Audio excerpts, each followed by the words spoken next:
Good morning, everyone.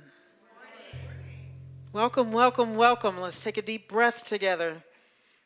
Breathe in, exhale. Breathe in again, exhale. Reroot ourselves here in this present moment. Breathing, affirming life, affirming love, affirming the quiet of life. And we just breathe together, grateful for our time together, grateful for community, grateful for a place that we call our spiritual home, where we support each other as we walk this spiritual journey, stepping more boldly into our divinity each and every moment of every day. And so we just relax here in the presence that moves in and through us, that expresses as us, the presence that guides us, leading us to our highest and best at all times.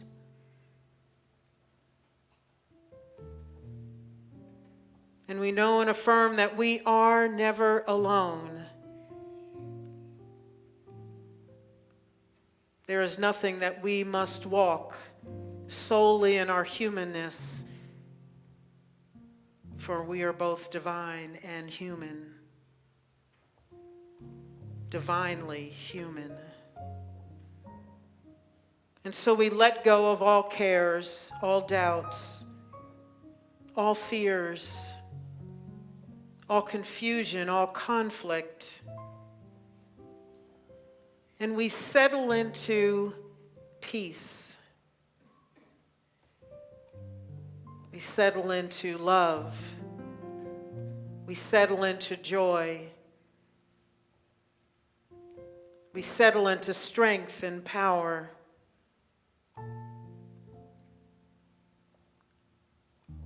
We settle into God. That force that created the heavens and the earth, the cosmos, this beautiful, beautiful earth on which we live, which feeds and nourishes us. All of its flora and fauna, its synchronicities,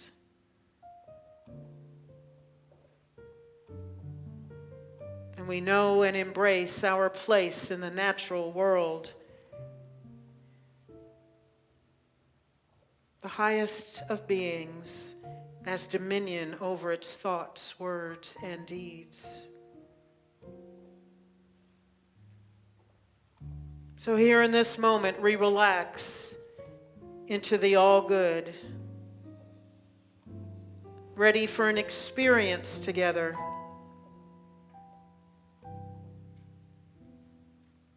We open our hearts and our minds.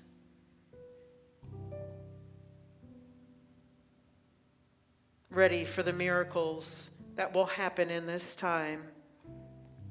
And each and every miracle that floods into our lives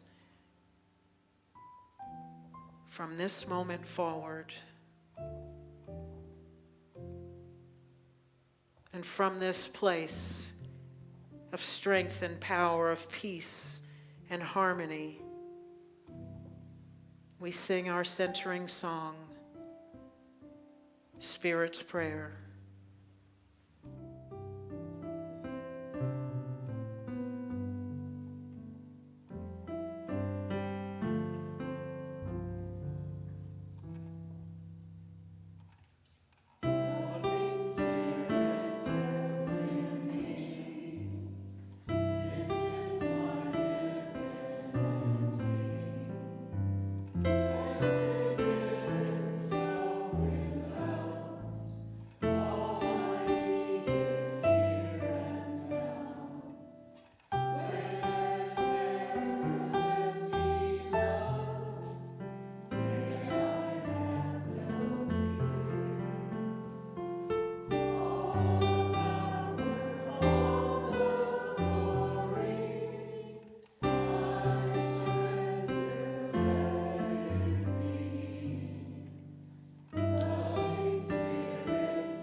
So what are you thankful for?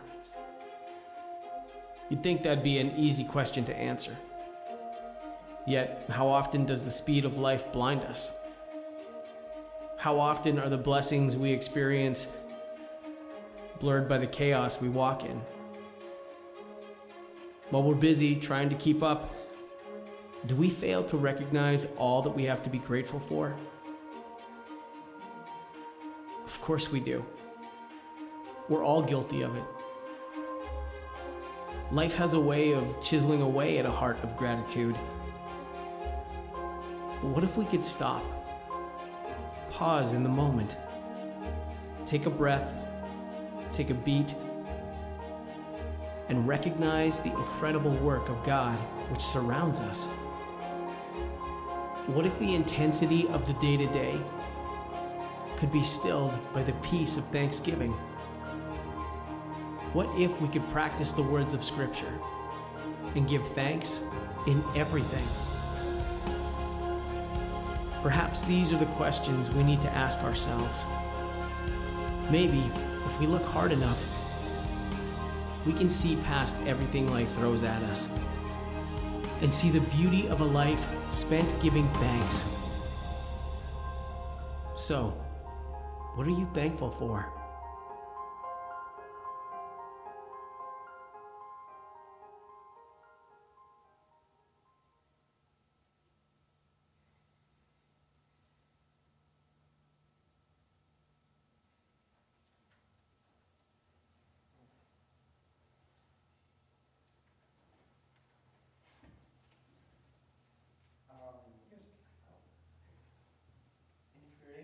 Moment, Power of Constructive Thinking by Emmett Fox. Love, the pathway of love which is open to everyone in all circumstances and upon which you may step at any moment, at this moment if you like, requires no formal introduction, has no entrance examination, and no conditions whatever. It calls for no expensive laboratory in which to work, because your own daily life and your ordinary daily surroundings are your laboratory. It needs no reference library, no professional training, no external apparatus of any kind. All it does need is that you should begin steadfastly to expel from your mentality every thought of personal condemnation.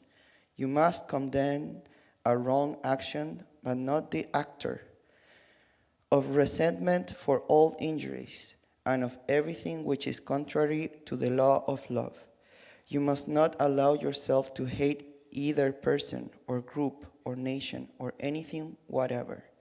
You must build up by faithful daily exercise the true love consciousness.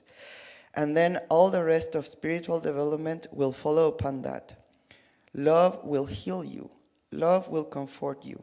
Love will guide you. Love will illumine you. Love will redeem you from sin, sickness, and death, and lead you into the promised land, the place that is altogether lovely. Affirmation: I faithfully exercise a true love consciousness every day. I faithfully exercise a true love consciousness every day. I faithfully exercise a true love consciousness every day. Amen.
was blind, but now I see.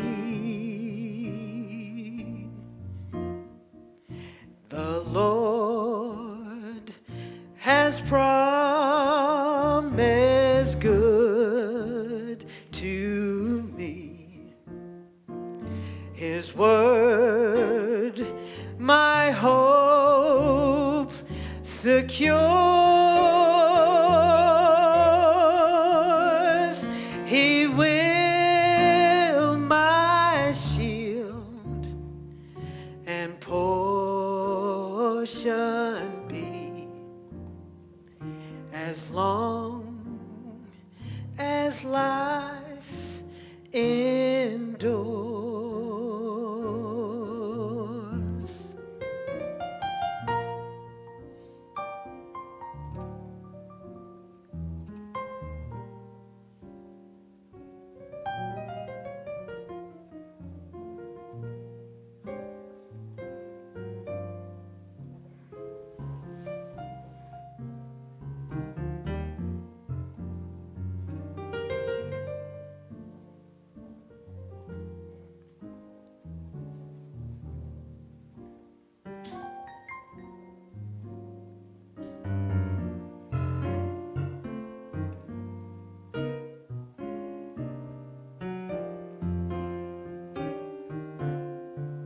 When we've been there 10,000 years, bright shining as the sun, we've no less days to sing God's praise than when we first begun. We've no less days to sing God's praise than when we'd first begun.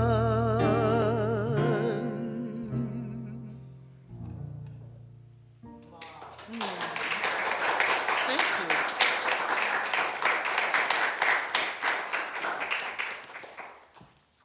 It's always nice to have an old favorite, isn't it? Something that reminds you of home and growing up. Home and growing up. So, Marvin Hacks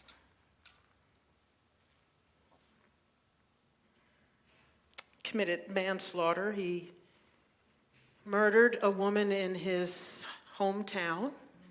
He lived in a very small town and did about 17 years in prison.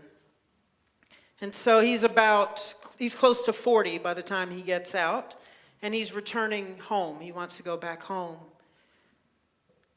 That's all he knows is home in this small town where he grew up. But his challenge is that everybody knows everybody. And when he first hits town and stops in a local grocery, the news that he's back now starts rippling through town. Not everybody's happy that he's back.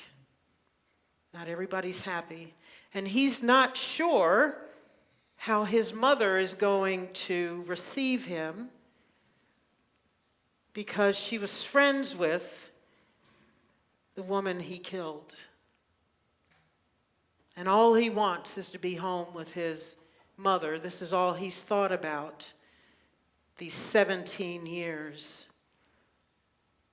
When he gets there, he has no idea that the person who's in the room with his mother, in her bedroom with her, is her nurse.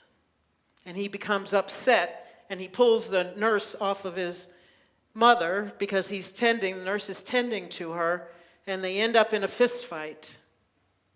But actually, it's the nurse who first welcomes Marvin home, who treats Marvin like he treats anybody else, and has an open heart and an open mind about Marvin. And it's the nurse who helps to soften the mother's heart to give her son a chance. That he's looking for redemption. He's looking for comfort. He's looking for home. And it takes her a couple of weeks to settle down and really open her heart and her mind to him. Marvin's helping out around the house. He starts assisting the nurse with his mother's care. And a mother is now allowing her son to really care for her. She knows that she's ill. Marvin doesn't know quite how ill, but she's got stage 4 cancer.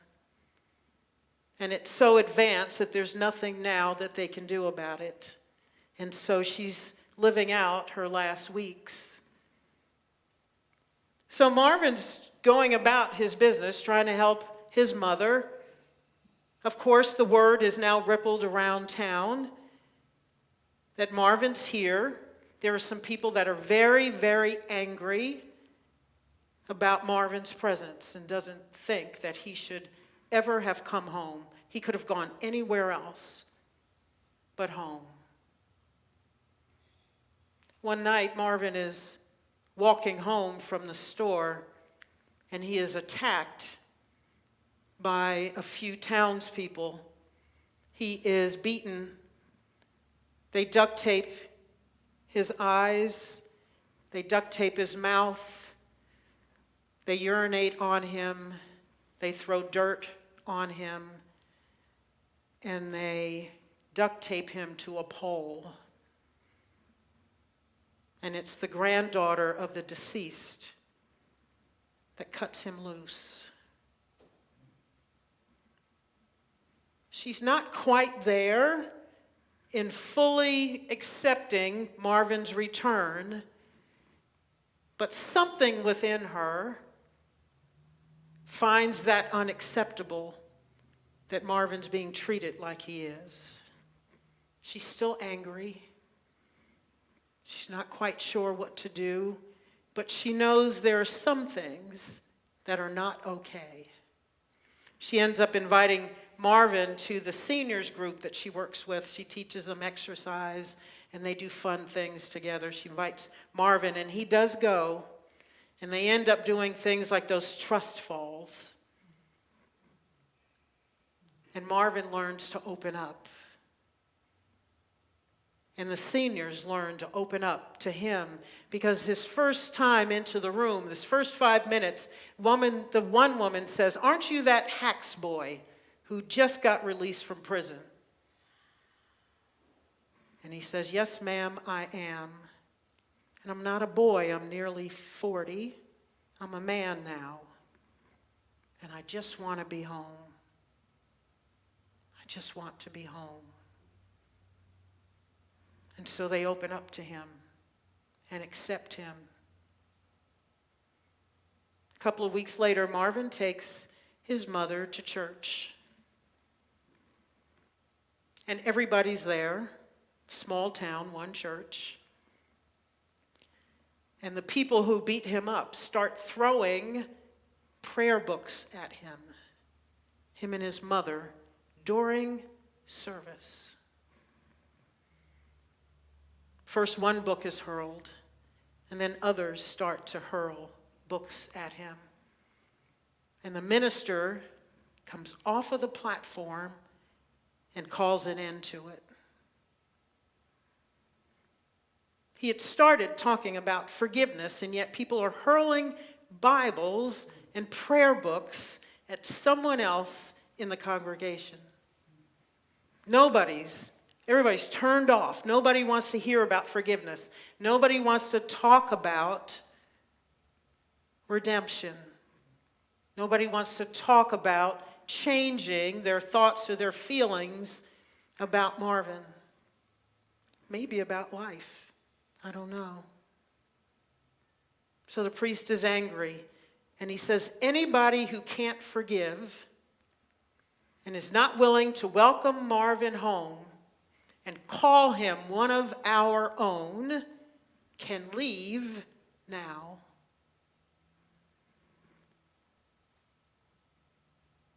And some people do leave. Some people walk out.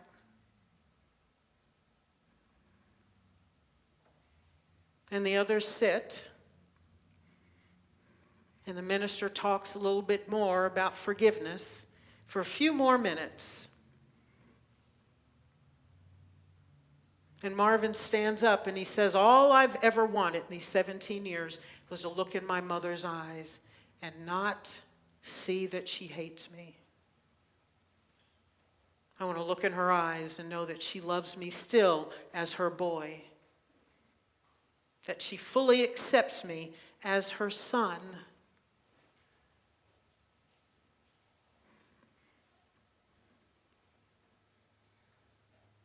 And no one else leaves. Everyone else stays,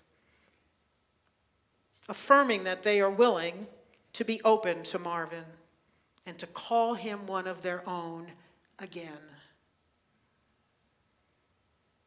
And the minister ends service. He says, I don't think there's anything else to talk about today.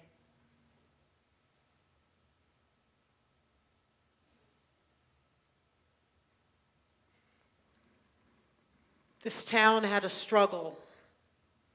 They were very, very uncomfortable with what was happening, and had decided to shut off their hearts and their minds. And we too can shut off. We too can shut off. And here we have a fight in church. One of the places where you think we would all be open, and yet it doesn't always happen. I kept thinking about this saying, that church is here to comfort the afflicted and to afflict the comfortable. To afflict the comfortable. I wondered where that came from. At some point, religion co-opted that saying. It actually came from Finley Peter Dunne, an American journalist and humorist, who was actually talking about the press and how a lot of what they saw in the newspapers at the time, early 1900s, was that there were articles about people's private business, editorials, and he thought that the press was asserting itself into people's lives. And so he's poking fun at the press.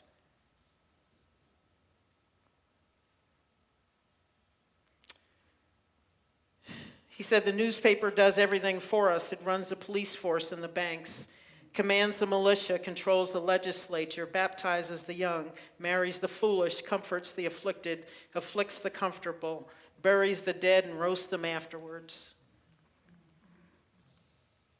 And so that saying about comforting the afflicted and afflicting the comfortable has been attributed to a number of people.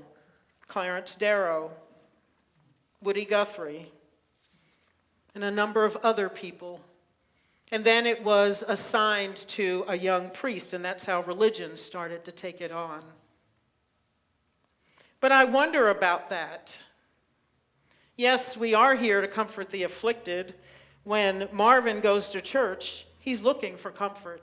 When he goes home, he's looking for comfort. He's looking to be accepted again. And so, in the midst of that church service, there are some that are hugely uncomfortable, comfortable in their convictions, in their beliefs, in their feelings, in their judgments about Marvin and what has happened. And they are very uncomfortable about the priest, the minister, asking them to forgive. So much so that they walk out. Not doing that. Just not willing. Just not willing.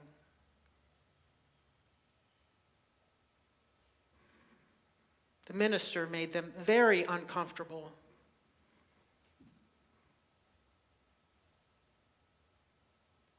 How many of us are afflicted yet do not ask for comfort? How many of us look for it and don't find it? How many of us search for it from the people we know and expect love and comfort and don't get it?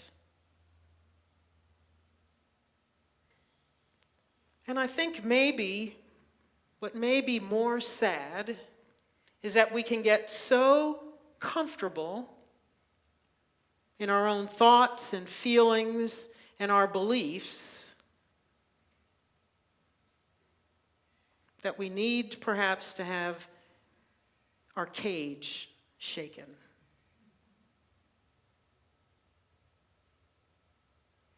How comfortable are we? Have we gotten lazy in our beliefs and our convictions, our self-righteousness? Our self-righteousness, where we think we know better, where we think we are better than someone else. What if we were all judged by our worst act?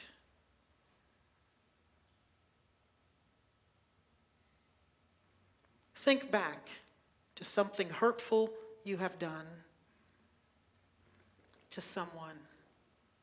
And what if that followed you all of your days, everywhere, with everyone?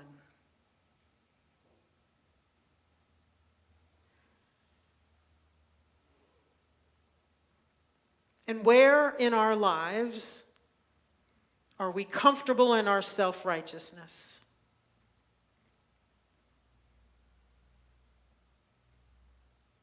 Where we look at others, a group, a person, a nation, a religion, a race, a culture, and think we're so much better, so much more enlightened, got it so much more together.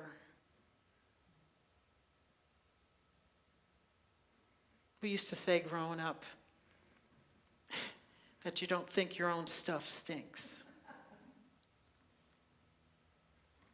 I'm paraphrasing.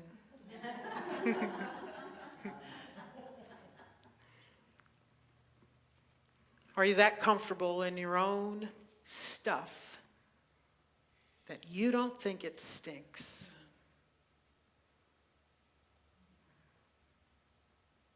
When's the last time you thought that some other religion, oh, they're misguided, they don't quite know, they need to get it together, perhaps they'll find the way? I don't know, they're kind of lost. If they thought what I thought, if they believed what I believed, they'd be much better off. Do you look at a family member like that, a friend, a colleague, a coworker, and think you're so much more enlightened? It's been a long time, but since one has happened like this, I got an email from someone who's looking for a church home. And she said, "Do you believe in Jesus? Because I don't see Jesus mentioned on your website." And I wrote back, "Yes, we do." And I said, "We believe Jesus is the great example, not the great exception. And that Jesus is our way shower and brother." And so she wrote back and she said, "Do you believe Jesus is the only way?" Because Jesus is the only way, by the way. And she quoted scripture for me, chapter and verse. Chapter and verse. And so I wrote a short something about that and metaphysics, and I said, this is really a conversation. In a back and forth in an email is not a good place to have this kind of discourse. So I'm happy to talk to you if you would like to talk, but I'm kind of thinking that you are set in your convictions, which is wonderful for you. And perhaps our center is not your place, and that's okay. Because we believe that all paths lead to God. Doesn't matter what path you're on. Choose a path. And if that path makes you happy, go with that. Well, she didn't like that answer either. So I got a little more chapter and verse. And that one I didn't respond to. Because I had already wished her peace and told her, I pray that you find a church home that speaks to your heart. That speaks to your heart. And many blessings to you.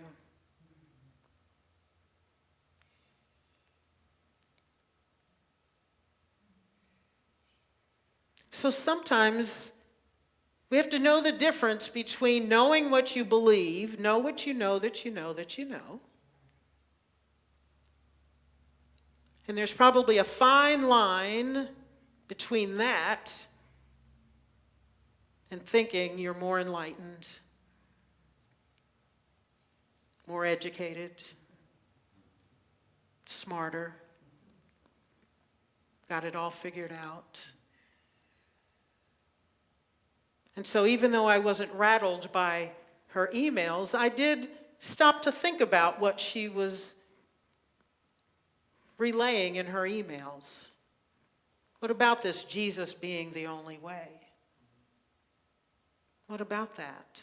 If we think that all paths lead to God. And so I thought about that and meditated on it a while and thought, if I were going to continue this discussion, what would that be?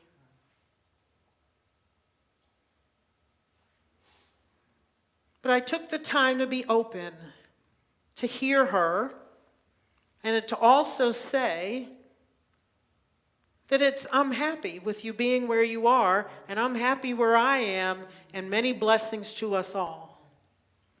Many blessings to us all. Instead of returning fire for fire. Instead of returning fire for fire. I think about Marvin and other people who are looking for redemption. And at some point, because we're human, we are all looking for redemption. We all have need to apologize. And we may not have committed manslaughter, but where else have we shown up as less than our divine selves? And we need to make amends. And when else has someone come to us for redemption? And we didn't want to hear it. And like the people in that church decided to turn away and walk away. And saying, okay, I've got forgiveness for some things, but not that. I'm kind of open here, but not there. So don't push my buttons, because I'm happy in the place I'm in.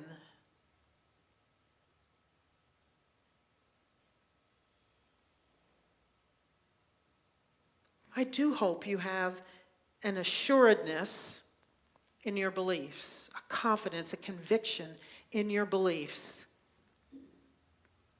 And I do hope there are some days here in this room that there's something that makes you go, I don't know. I don't know if I could apply that. I don't know if I believe that. I don't know what to do with that. I think she's rattling my cage a little bit too much. I hope there are days in your life where you are pushing beyond your normal limits. The things you've done, the patterns that you have and are stepping out a little further in life so that you feel uncomfortable, that you feel afflicted, and in that have to turn to your divinity, turn to God, the God as you, to move forward.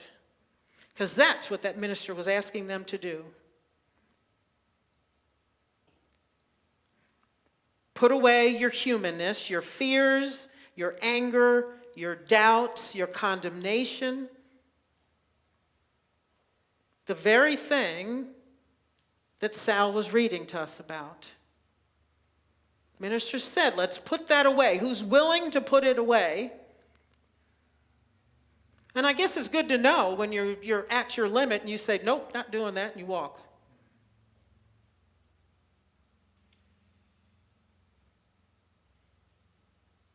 But after you walk, are you willing to look at yourself again and say, do I want to stay here? Was that okay? That maybe that's what I had to do in the moment, but I'm going to give myself some grace here, and I'm going to open my heart and my mind and see if I can forgive a little bit more. See if I can open the door just a crack so I can step a little more fully into my divinity in this moment, in this time in my life. Can I be forgiving? Can I be open? Am I willing to learn? Am I willing to test my beliefs? Am I willing to think I don't have it all figured out?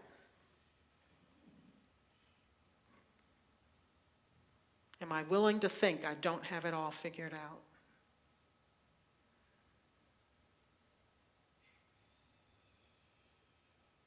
Feels pretty good when you think you got it all figured out. You know, we're pretty proud of ourselves. I know I always am when I get there. And I always know when I get to that place, something comes and slaps me down in the dirt. Every single time I think I got it figured out. Every single time I think I've got it together, it feels like the universe comes and slaps me behind my head like my dad used to do when I said or did something he didn't like, and he would pop me in the back of my head. And I wouldn't know where it came from, but all I could see was his hand was drawing back. And I'm thinking, how'd he slap me from all the way on the other side of the table?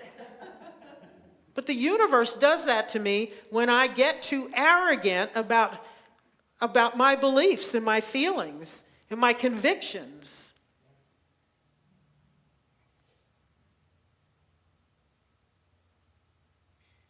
And just like my father's slap in the back of the head, it makes me stop and think,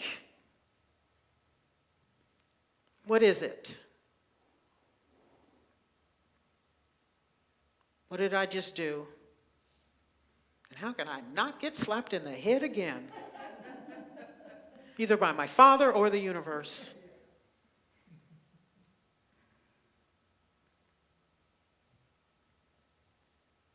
We get into so much trouble when we think we got it all together. It doesn't mean, again, that you're not sure about what you know, but I make sure that the thing that I always know that I know that I know is that the all good is present in my life. And that the all good is expressing as me. It wants expression through me. It's seeking its expression through me. And sometimes I mess it up. Sometimes I mess it up. Sometimes we all mess it up. And that's why grace is our job to give ourselves, to give others, to comfort the afflicted,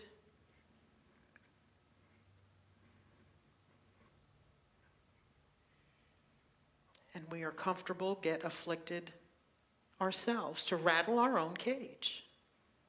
Rattle our own cage. As spiritual beings, we should always be walking forward, stepping more deeply into our divinity, testing our spiritual limits. So if you're going through life so comfortable and everything feels like you got it, you're probably not stepping fully. You're probably not expanding. All of life expands all the time. All of life is in the process of creation all the time. So are we. So are we. And it's in that process of expansion and creation that we get uncomfortable. So if you're sitting on your laurels spiritually, you may have gotten lazy. You may have gotten lazy. We are always being called out by the universe, by the all good, all the time, in a good way. It just wants to express more and more through you, to help you heal more of what it is you need to heal inside of you, to scrape off all the stuff that is hiding your light. And every single time you advance more fully into your divinity, more of that shield or dirt starts to lift off. And more light comes out, more light comes out, more light comes out. And that light just continues to expand. It never loses its brilliance as it expands. And your expansion doesn't hinder anybody else's expansion because it is all good. All good, all good, all good.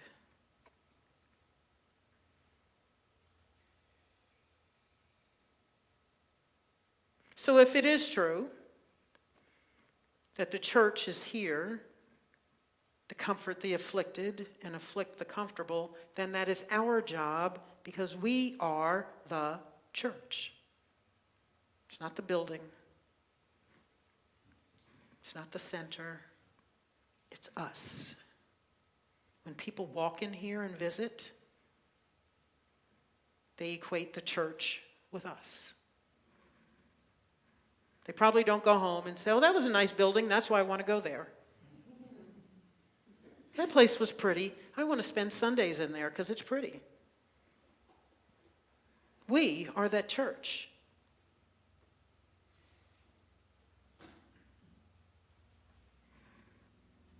We are the church. And our job is to give grace to ourselves, to others, those who need help, those who need comfort. And we support each other. We hold each other's hands in this spiritual journey as we get afflicted in our comfortableness. Comfortness? Osity?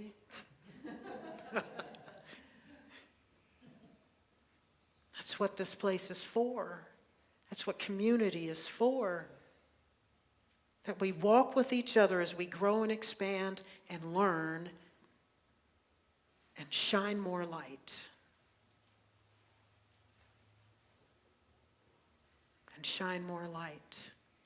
Every single one of us, including me. Including me. I'm scraping my stuff off too. And shining the light. All the stuff that's encrusted over my life, over the years, over the decades, I'm learning how to scrape it off.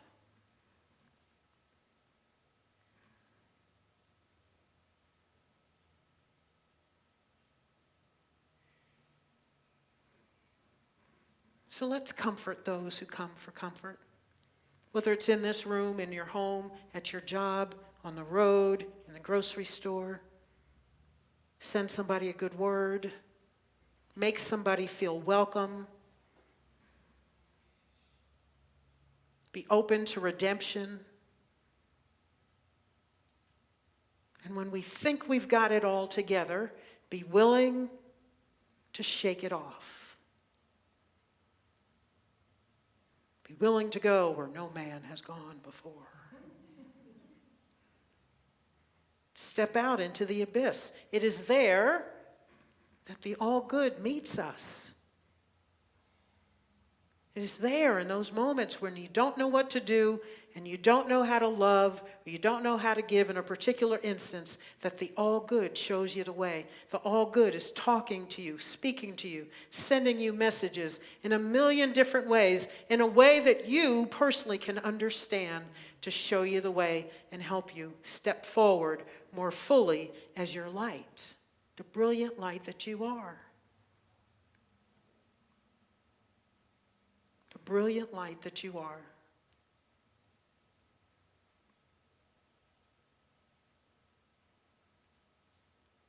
Let's take this in a meditation.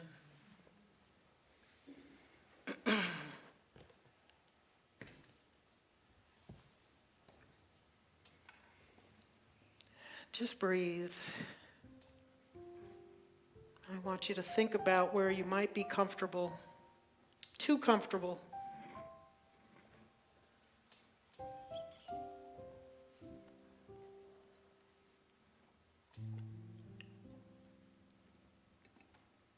And that comfort might look like playing small in a particular area of your life.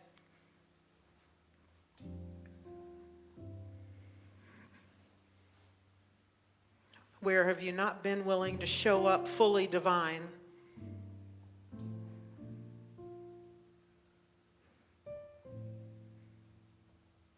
Where are you closed off?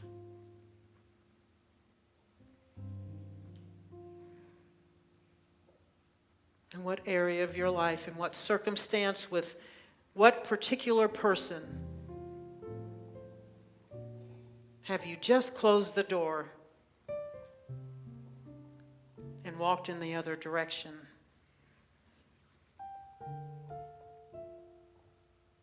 And said that I cannot call you one of my own, which is another unique, divine expression on this planet. Who have you judged?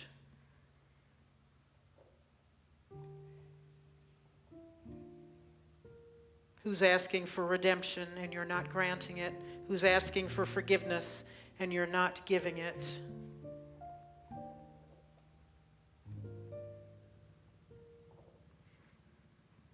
Where might you be feeling self-righteous?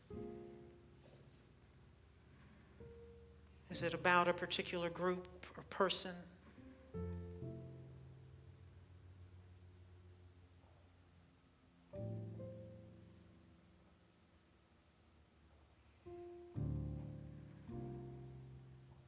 With what may you be thinking that you are so much better than everybody else?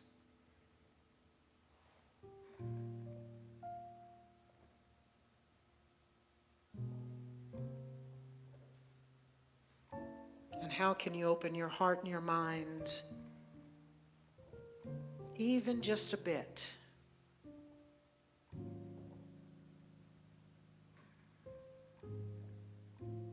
so that you can shine your light more brightly?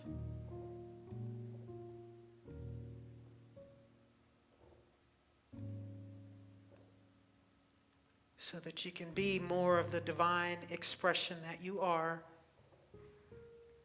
and shed light possibly on areas that are dark, that need your presence and your energy.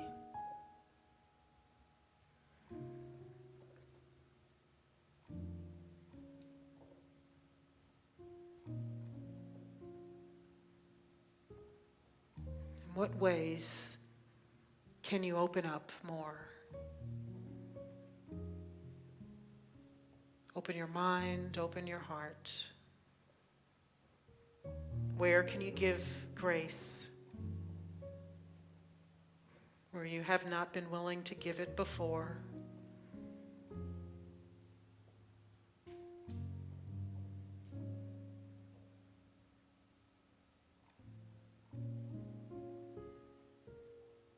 In what areas of your life can you give more love? Be more love. Love with a capital L. Not love with strings or conditions, but pure, unconditional, deep, life-affirming love.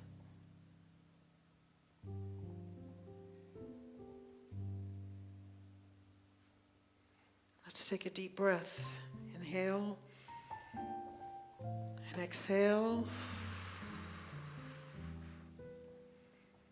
Inhale again. Exhale. And I invite you to just crack the door open a bit. The door that's been closed. Crack it open just a bit.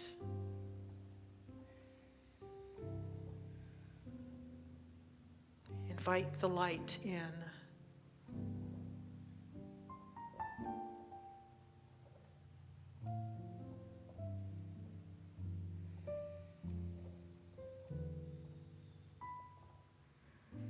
And bask in the amazing grace that you are willing to give and receive.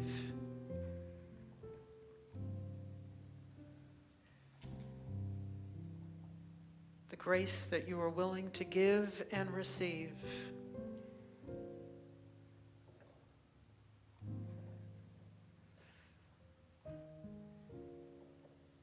And if you haven't an answer now to what's next with this, continue to ask it through the week.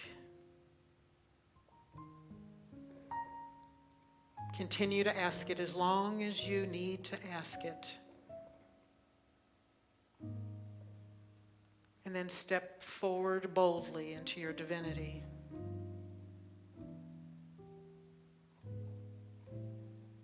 Step forward boldly.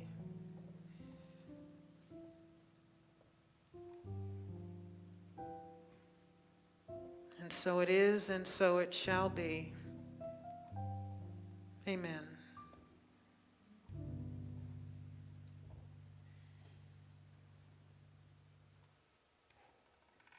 So from this place of peace and of knowingness, we now lift the names of those for whom we want to pray.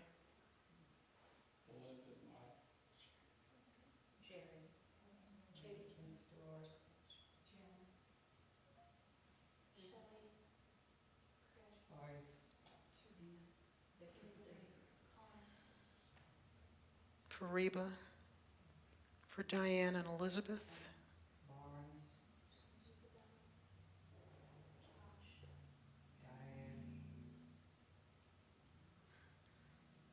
for Jan and Rob and Sherry and Jeff,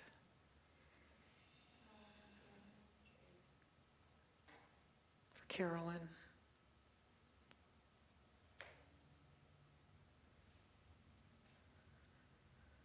for Tony, for the Andrews and Pitts families,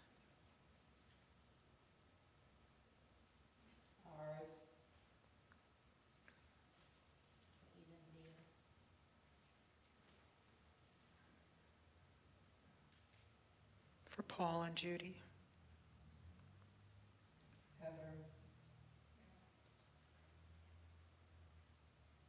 for Pat,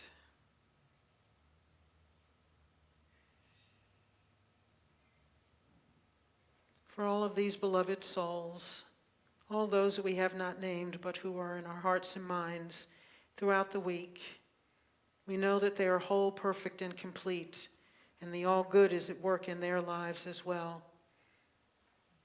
working for their highest and best, shining a light where darkness may be perceived. And we say yes and thank you for the light, for love, for harmony, for healing, for prosperity, for unity. Amen. So the same power and strength we bring to our celebration of giving. Let's recite together. Divine love as me blesses and multiplies all the good that I can and all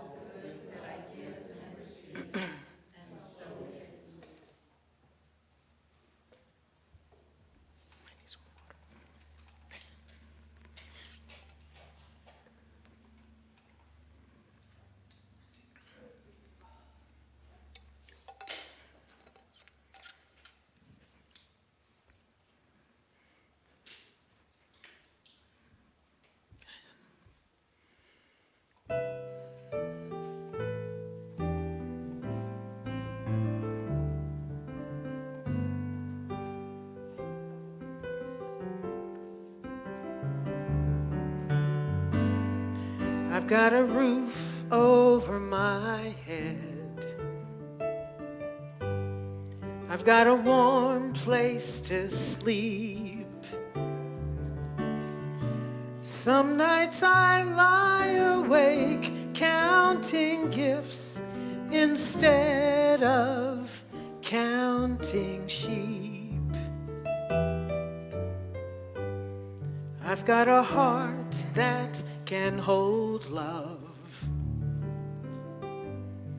I've got a mind that can think. There may be times when I lose the light and let my spirit sink, but I can't stay depressed when I remember how I'm blessed. Grateful, grateful, truly grateful I am. Grateful, grateful, truly blessed and duly grateful.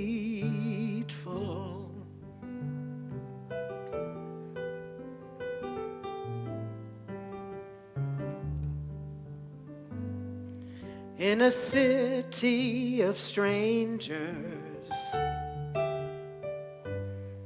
I've got a family of friends.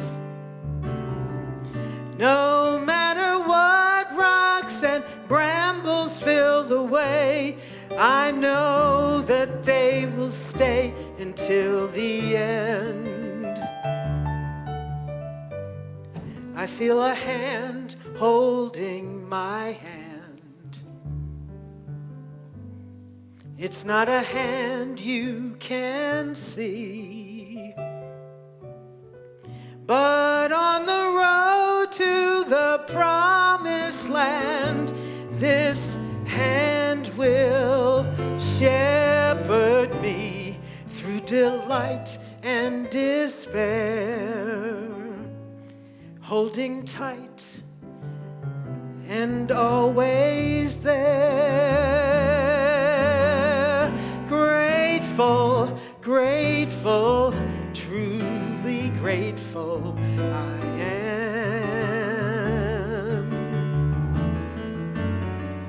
Grateful, grateful, truly blessed and duly grateful.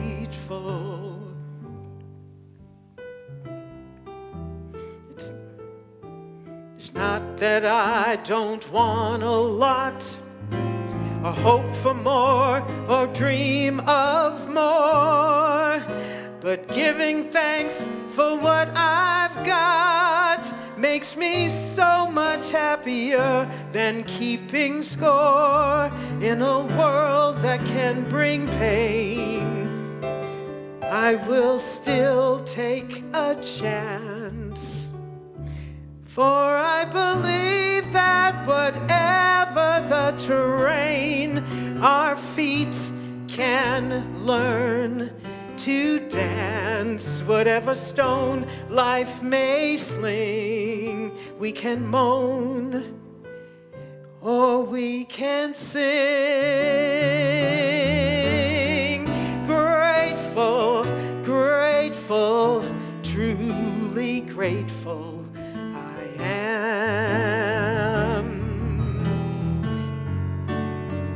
Grateful, grateful, truly blessed and duly grateful.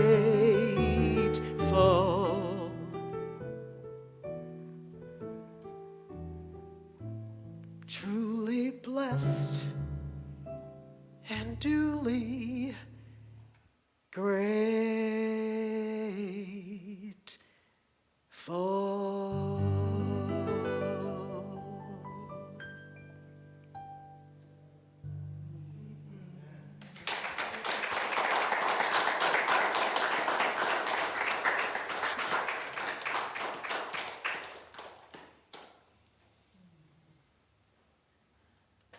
That's a nice song. John Buccino wrote that, composed that. So let's bless our offering. Take a deep breath. We give thanks for all the goodness that overflows into this community, including everyone that's seated here, everyone that watches us, all the love and joy and peace, all the support, all the comfort, all the discomfort that finds its way here and helps us to do what we are called to do, to spread a message of peace, love, joy, harmony, unity, and prosperity. And we say thank you, thank you, thank you to life and to love and to community. Amen. So a few announcements. May I have a first slide, Quentin. So our singing ensemble rehearsals have started. We started today. Thank you very much, everybody. Oh my gosh, it's really coming up. So you all have a special something. You got to be here December 18 and 24 to hear the singing ensemble. And so we are practicing the next 2 Sundays, 9 a.m. to 10 a.m. Please come a couple of minutes early so we can start right at 9 o'clock. Thank you so much, everybody, for doing that. So we have a short time, and as Stefan said this morning, he'll be sending out more tracks for us to listen and practice to. And if you do want to have time to practice here with each other, let me know and we'll work out a time where you can do that. Monica and I are already going to find a time to do that. So if you need that extra time, because it's not like we have a lot of rehearsal time together. And then you have the tracks to practice with at home. So please do let us know if you need any more help. So I'm very, very excited about this. We're going to have a wonderful, wonderful Christmas season together. So our first Sunday discussion group starts on December 4. If you weren't here before, we did have an impromptu conversation. Patricia was here. Natalia, you were here. And who else? Justin joined us, and I think it was just the 4 of us. We just sat and we had a discussion about our lives and principle, and so we thought that was something we would like to do on a regular basis, so we're going to try it. So right after service, 12:30, maybe to 1:30 or 2, depending on how much conversation is happening, and I'll bring snacks or something so we're not all, drooling and looking like we're going to pass out because we haven't eaten. But it's going to be a safe, supportive environment as always, just time to talk about what's happening. And how do we work with our lives? How do we apply spiritual principle to what's happening? And to share whatever's happening and get comfort if we need it. And to shake each other up if we need that too. Next one. So December 6th, Dia's not here, so we'll be in touch with you. We'll send out an email or something. If anybody did not sign up but you want to go, please let me know, and I'll talk to Dia about that and make sure we can get tickets. But we're going to meet here at 3 o'clock on December 6th and drive down. Some of us we're not all meeting here if we live a little further west. It doesn't make sense to come east and then go west again. So we'll talk about that, but we are going to go together. It'll be a nice, fun outing to do the ice show over at the Gaylord, Texas on Tuesday, December 6th.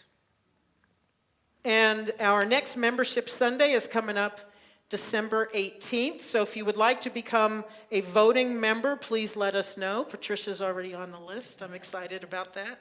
So if anybody else is interested who is not a voting member, it allows you to, if the board brings something to the voting membership and we need to make a decision together, we do that. You can also be on a nominating committee for the board as a voting member. You can serve on the board. So it's kind of another step into shepherding this community forward and being a part of what we do in a very big way. If you're not a voting member, you're still a part of the family. I mean, you can't, this is like the Roach Motel. You check in, but you get out. You're stuck with us. Yeah. In a good way. In a good way. Thank you very much. It's the Love Hotel. And don't go anywhere with that either. Oh my God. This is where we come to be together and to love each other and support each other. Mission and vision, please.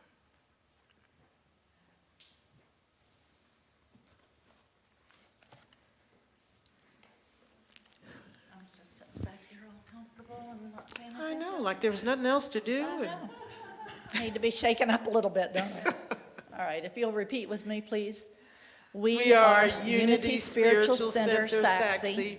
We are a thriving global community of spiritual seekers, transforming lives through love and the expression of our innately divine gifts. Our mission is to inspire spiritual and personal growth through the teaching and demonstration of unity principles toward the realization of living our best lives. Divine wisdom is at work in every area of our lives right now. Everything is always working out for us. Thank you.